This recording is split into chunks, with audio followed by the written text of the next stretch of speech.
10, 9, 8, 7, 6, 5, 4, 3, 2, 1, 0.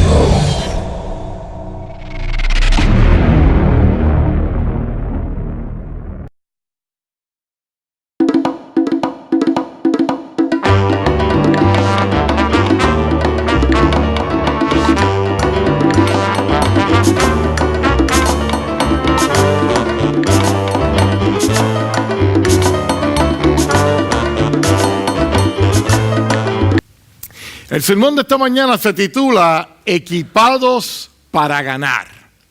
Equipados para ganar.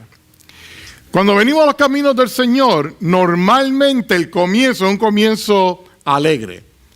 Porque hemos encontrado el perdón de nuestros pecados, hemos conocido a un Dios amoroso, a un Dios salvador, a un Dios rescatador. Y el camino comienza con la promesa del perdón de nuestros pecados. La promesa de una vida refugiada y guiada por Dios. Este Dios es el mismo Dios de la creación al que nosotros servimos. Comienza con la promesa de vida eterna que solamente tenemos a través de Cristo Jesús.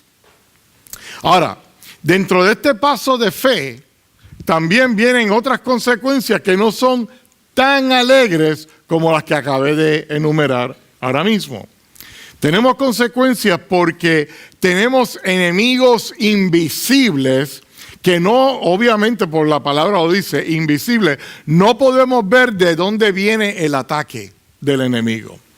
Pero lo importante del cristiano es estar preparado para el ataque del enemigo.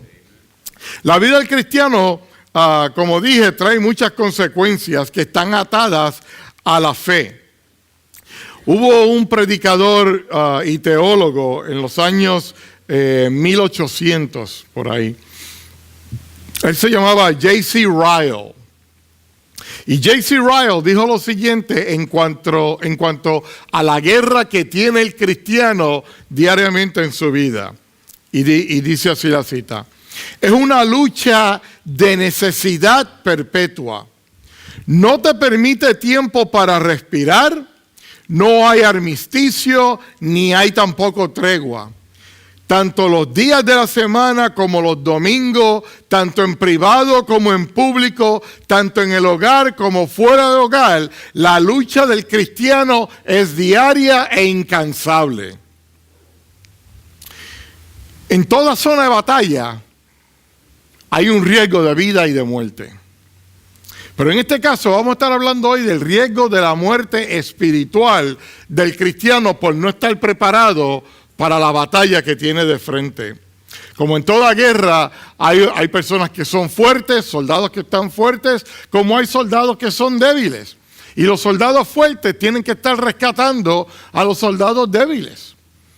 Hay una expresión que comenzó cerca de los años 1700 durante la guerra francesa indígena aquí en la tierra de lo que se conoce hoy como los Estados Unidos.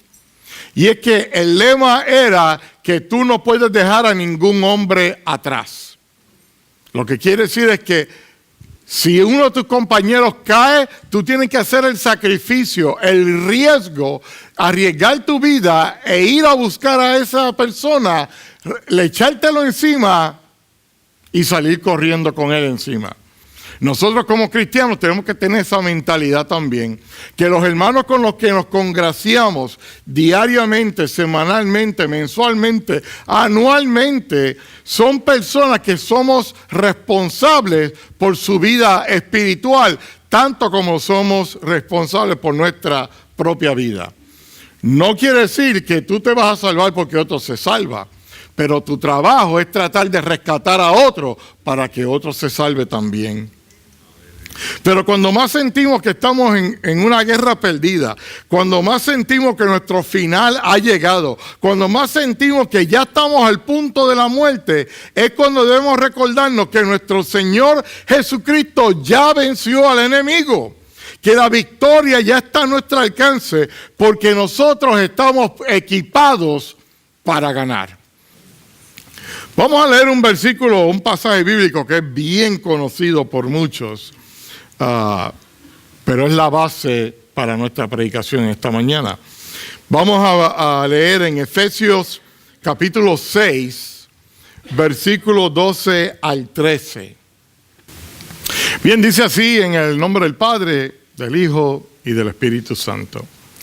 Porque no tenemos lucha contra sangre y carne, sino contra principados, contra potestades, contra gobernadores de las tinieblas de este siglo, contra huestes espirituales de maldad en las regiones celestes.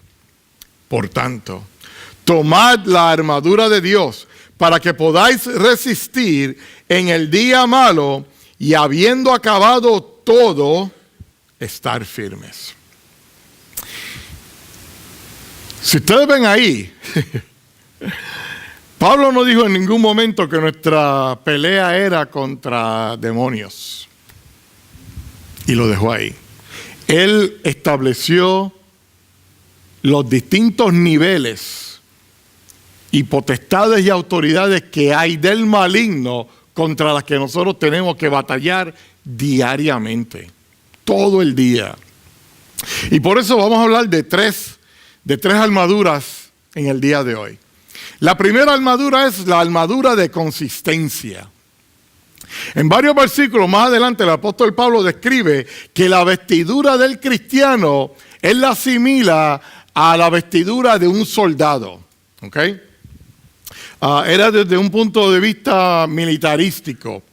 La Biblia en todo su contexto, desde el Antiguo Testamento y hasta el Nuevo Testamento, todo tiene que ver con guerra. En algún momento hay guerra, en algún momento hay una batalla. Y hemos visto a través del Antiguo Testamento que cuando Dios ordenaba a su pueblo a ir a guerra, había victoria. Cuando el pueblo de Dios iba en batalla contra otro pueblo y se arrodillaba frente a Dios y Dios le decía, no temas porque yo voy a estar contigo, iban y peleaban la batalla y ganaban. Muchas batallas que se dieron no hacen ni siquiera sentido. Tenemos, por ejemplo, la batalla de Gedeón, donde tenemos a un hombre que después que elimina a miles, se queda con 300, y esos 300 cuando Dios le dice que vaya a pelear contra los madianitas, ¿verdad? La Biblia dice que los madianitas eran desde la colina donde estaba Gedeón localizado, al valle donde estaban los madianitas, era como mirar la arena del mar. Voy a dejar que eso le caiga en la cabeza un momentito. Ahora imagínense que la Biblia dice que los madianitas eran como la arena de la mar. ¿Ok?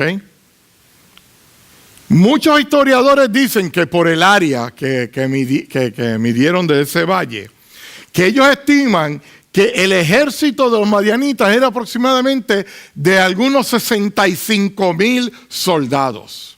Pero Dios, como Dios es un Dios poderoso, un Dios grande, no solamente le ordenó a Gedeón que peleara contra los madianitas, sino que le dijo, va a pelear contra ellos, pero no tal cárcel.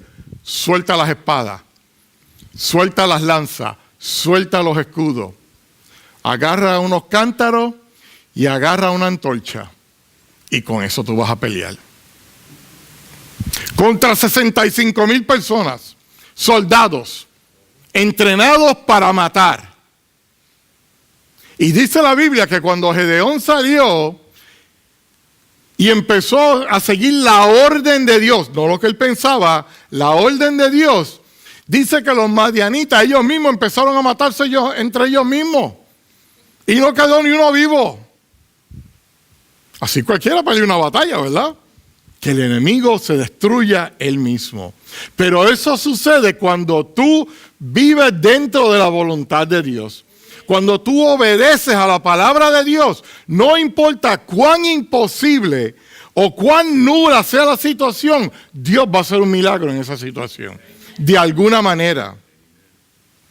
En uno de los versículos más adelante, Pablo dice, ceñidos los lomos con la verdad. ¿Qué quiere decir eso? En estos tiempos del Antiguo Testamento, los hombres, y en el Nuevo Testamento, usaban túnicas. para vestirse. Así que para no tropezar durante el tiempo de batalla, se recogían las túnicas y se ponían un cinto alrededor, y eso era lo que amarraba para que no pudieran tropezarse durante la batalla. Pero Pablo dice que se ciñeran los lomos con la verdad. Lo que quiere decir es que nosotros, para poder pelear la batalla espiritual, necesitamos tener la verdad al lado nuestro. ¿Tú sabes por qué? Porque con quien estamos peleando es un mentiroso y te va a llenar la mente de la cabeza de ideas erróneas, de ideas que son falsas. Y de la única manera que tú puedes vencer es como cuando él tentaba a Jesús en el desierto y Jesús le decía, porque escrito está. Él utilizaba la palabra para su defensa. Nosotros como cristianos tenemos que estar equipados con la verdad.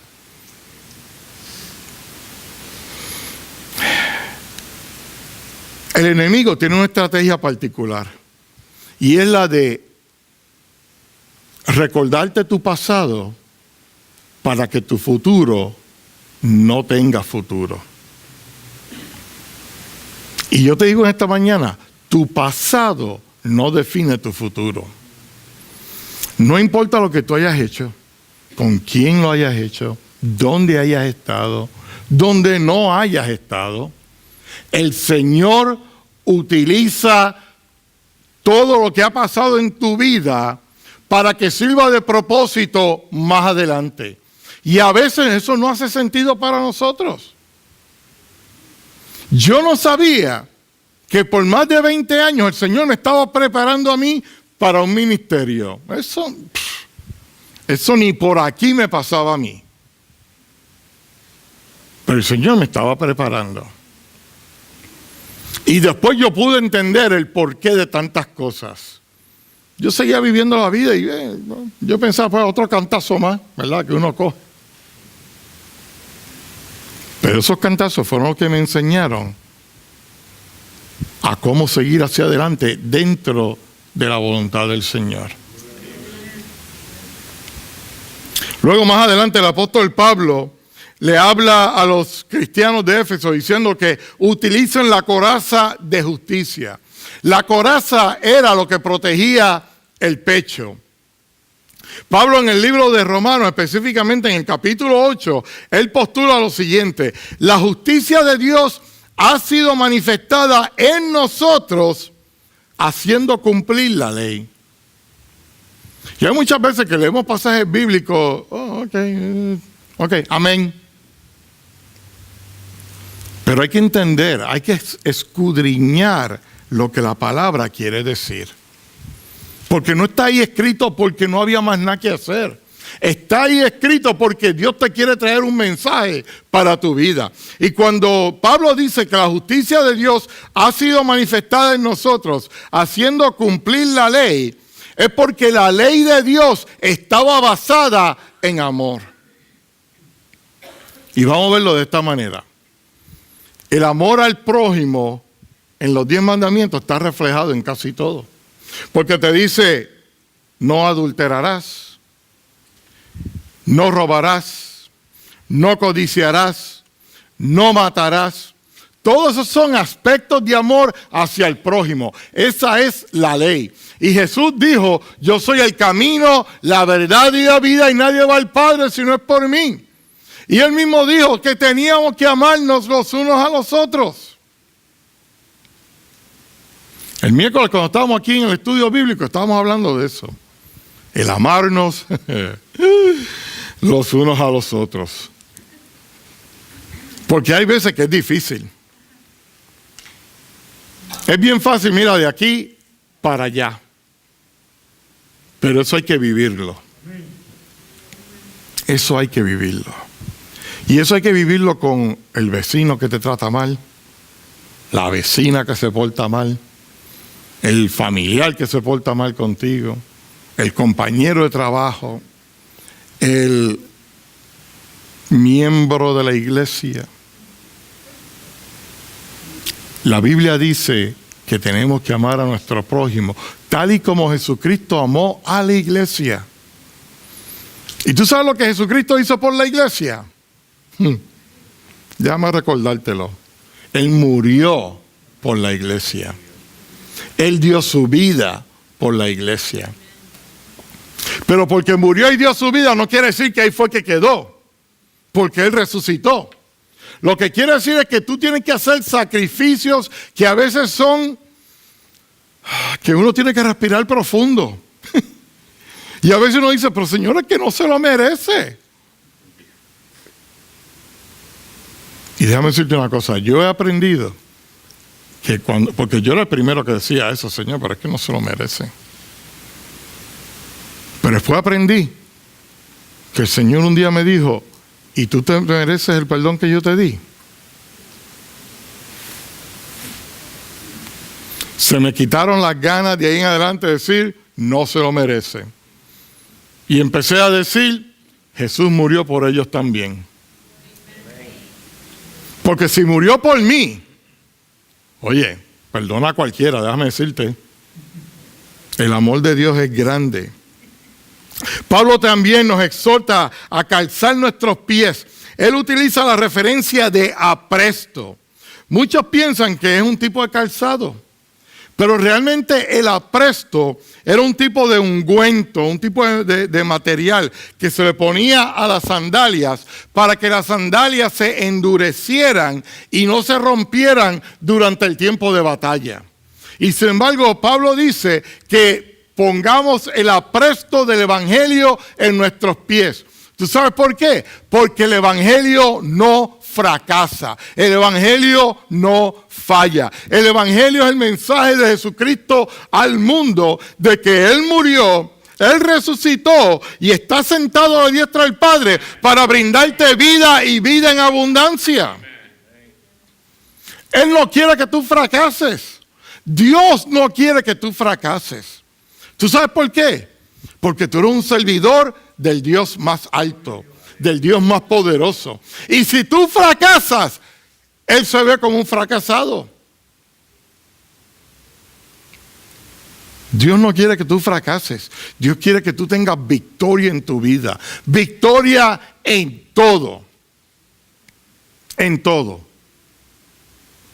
Tengo una persona que conozco que me estaba hablando de que ayer tuvo ciertos problemas mecánicos y tuvo que entonces ponerse a reparar el carro durante el día en una actividad que hubiera sido un día de gozo y alegría y de tantas cosas, ¿verdad? Y ahora tiene que bregar con la reparación de su vehículo. Y cuando yo oigo cosas así, lo primero que me pasa a mí por la mente es, gracias Señor. Porque no sabemos de qué Dios nos ha librado.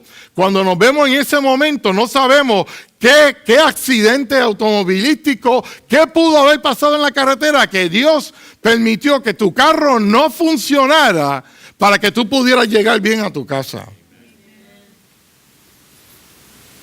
En todo tenemos que dar gracias. En todo. Hasta cuando no hay comida, tenemos que dar gracias por la comida que el Señor va a suplir. Por más sencillo o ilógico que suene lo que el Señor está poniendo en nuestros corazones, hazlo. Porque el Señor va a bendecir a alguien y te va a bendecir a ti por haber obedecido. La Biblia dice que no hay justo desamparado ni su simiente que mendigue pan. Lo que me dice a mí que es una promesa del Señor, que si yo obedezco, Dios va a suplir. Va a suplir para mi necesidad, va a suplir para mi victoria, me va a rescatar del hoyo donde estoy metido y toda la gloria se la va a llevar Él porque no hay otra forma de explicar el milagro que ha sucedido.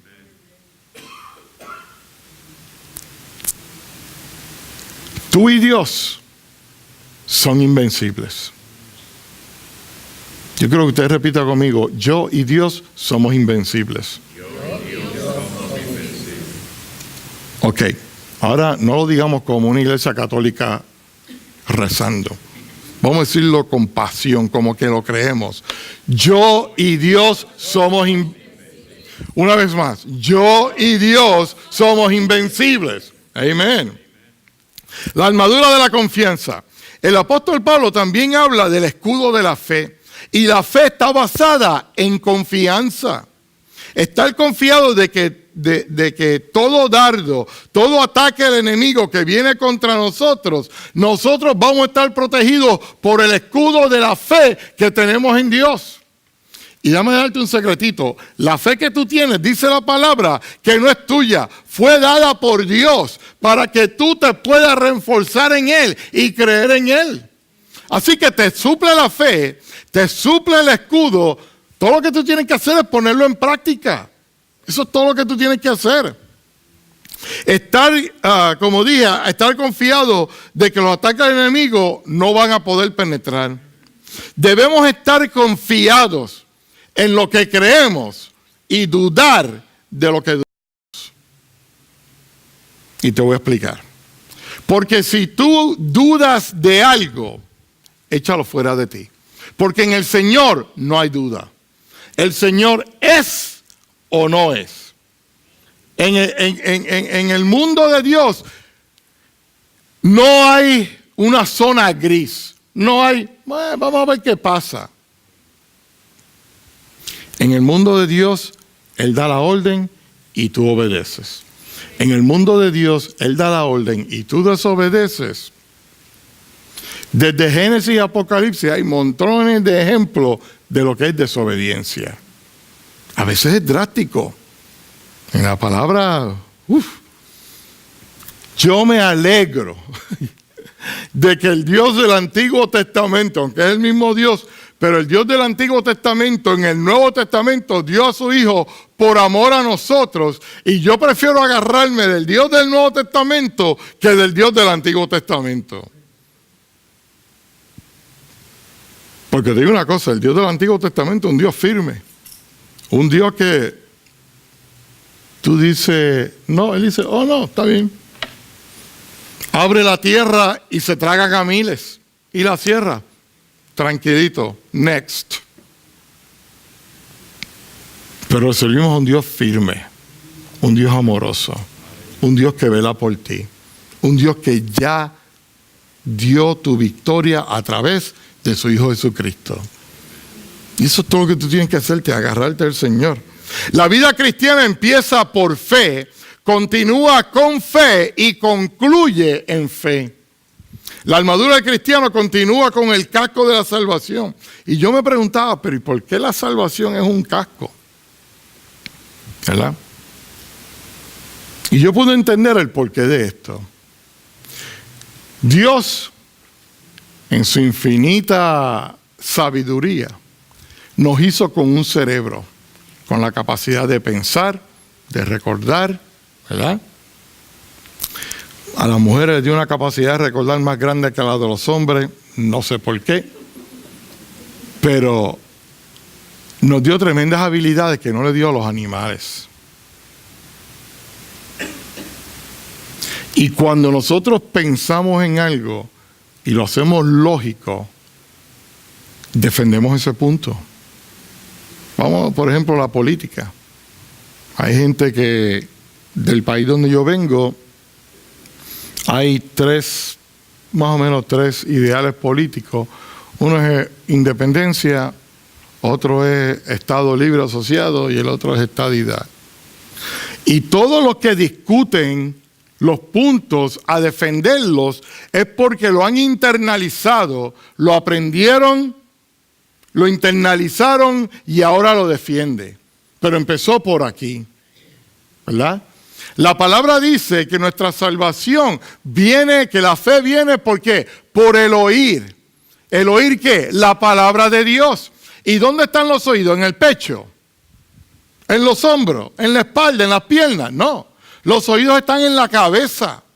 Y por eso es que la salvación entra por la cabeza, por el cerebro, para que tú entiendas y reconozcas de que tú eres un pecador, de que sin Dios tú no puedes ser salvo. Y por eso es que Pablo nos exhorta que pongamos el casco de la salvación sobre nuestras mentes para que recordemos de dónde vinimos y a dónde estamos, pero a dónde vamos a ir obedeciendo al Señor. La seguridad de lo que hemos creído y en quien hemos creído nos asegura la victoria. Lo voy a decir otra vez. La seguridad de lo que hemos creído y en quién hemos creído nos asegura la victoria. Dios te ha equipado para ganar, no para perder o para que tú tengas una actitud de derrota o de víctima. Porque yo he conocido a muchos cristianos que tú le dices, hey, ¿cómo tú estás? Ay, pastor, es que esta situación es tan difícil. Ese no es el cristiano por el que Jesús vino a morir. Jesús quiere que dentro de la batalla que tú tengas, tú te pongas en alto, con tu frente en alto, y que tú digas, yo tengo victoria en este problema, porque Jesús me va a dar la victoria, porque ya Él dio la victoria. Lo que pasa es que la victoria no está aquí, ahora, palpable, en el momento. Porque el tiempo de Dios no es el tiempo nuestro, ni el tiempo nuestro es el tiempo de Dios. Y ahí donde viene uno de los elementos de la fe, que es la paciencia. Aprender a ser pacientes en Dios. Que cuando la palabra dice en el Antiguo Testamento, estate quieto y mira que yo soy Dios. Eso es todo lo que yo tengo que oír. Porque el Dios de la creación me está diciendo, tranquilízate. Yo tengo tu situación en mis manos. Tú no tienes que estarte preocupando. Y a los boricuas les voy a decir esto, deja el ay bendito.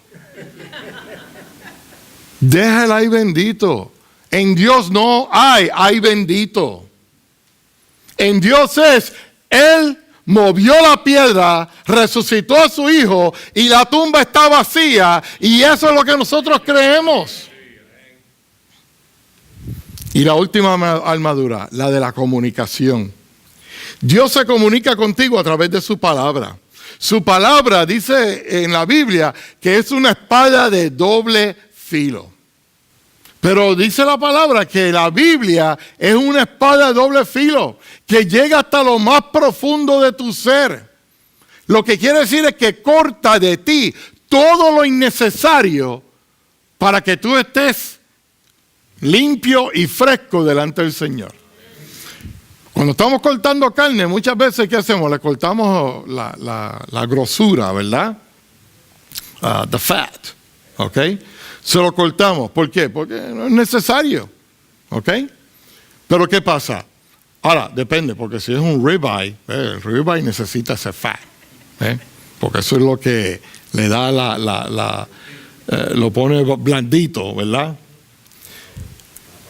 Pero no siempre la grosura va a ser buena para tu vida. Y Dios quiere que tú cortes de ti todo aquello que no está funcionando, todo aquello que te está aguantando, todo aquello que te está estorbando, para que tú estés en una consolidación con Dios, para que todo funcione bien en tu vida. Tú tienes que dar el primer paso de cortar todo lo que te impide que tú estés adorando al Señor y sirviendo al Señor de la manera que la Biblia lo establece. La parte de la comunicación con Dios incluye oración. La Biblia dice que oremos sin cesar. Orar no solo por nosotros mismos, sino por aquellos que nos rodean. Y volvemos a lo mismo. Orar por aquellos que te dan dolor de cabeza no es fácil. Orar por aquellos que tratan de hacerte la vida miserable no es fácil. Hay veces que tratan de llamarnos, ¿verdad?, para instigar. Gracias a Dios que vivimos hoy en día en un tiempo de tecnología, que podemos ver quién está llamando, a qué hora está llamando, de qué número está llamando. Y mira, todo lo que tú tienes que hacer, en vez de darle de izquierda a derecha, dale de derecha a izquierda. Hay otro punto de la tecnología donde tú puedes ponerlo en una lista de auto refuse. Y el teléfono ni te va ni a sonar. Te vas a dar cuenta que alguien llamó porque después te va a poner como una banderita que te dice, hey, perdiste una llamada. Pero por esos, Dios te dice que tienes que orar también. Pero mira, no tiene que ser una oración pasional. Tú puedes decir, Señor, esta persona que tú sabes que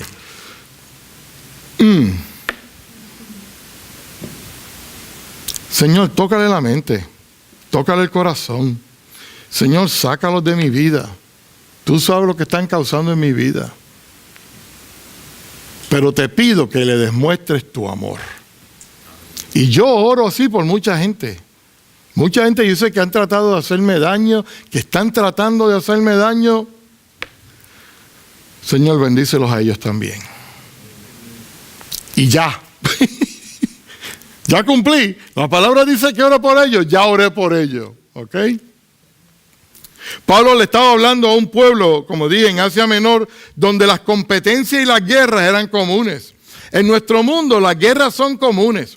Y son tan habituales que cuando oímos de un conflicto militarístico en cualquier parte del mundo, le ponemos atención tal vez como por 3 segundos y ya.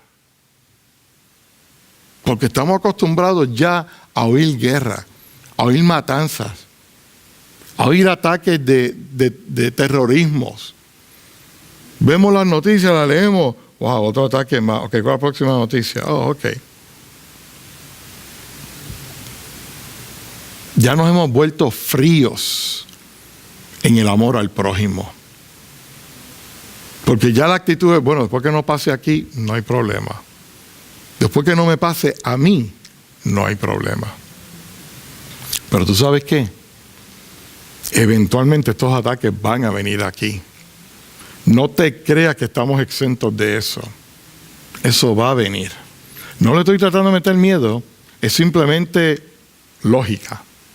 Tiene que pasar en todas estas otras partes del mundo para que el mundo preste atención, para que cuando pase el evento grande, tiene que pasar en un sitio que ponga a esa nación de rodillas. Tenemos que estar preparados, hermanos, porque no solamente el ataque es espiritual, el ataque va a ser físico, eventualmente.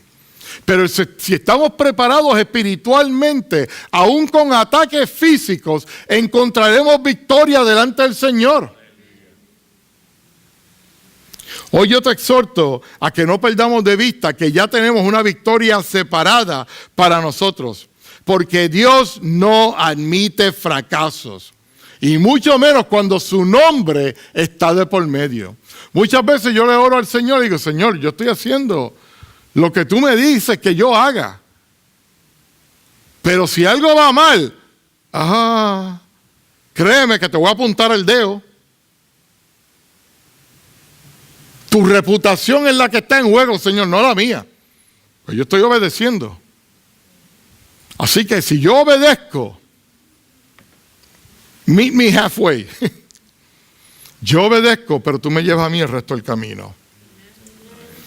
Y eso es lo que nosotros debemos tener en nuestras mentes. No importando en qué punto de tu vida tú te sientas ahora mismo, Dios te ha equipado para ganar.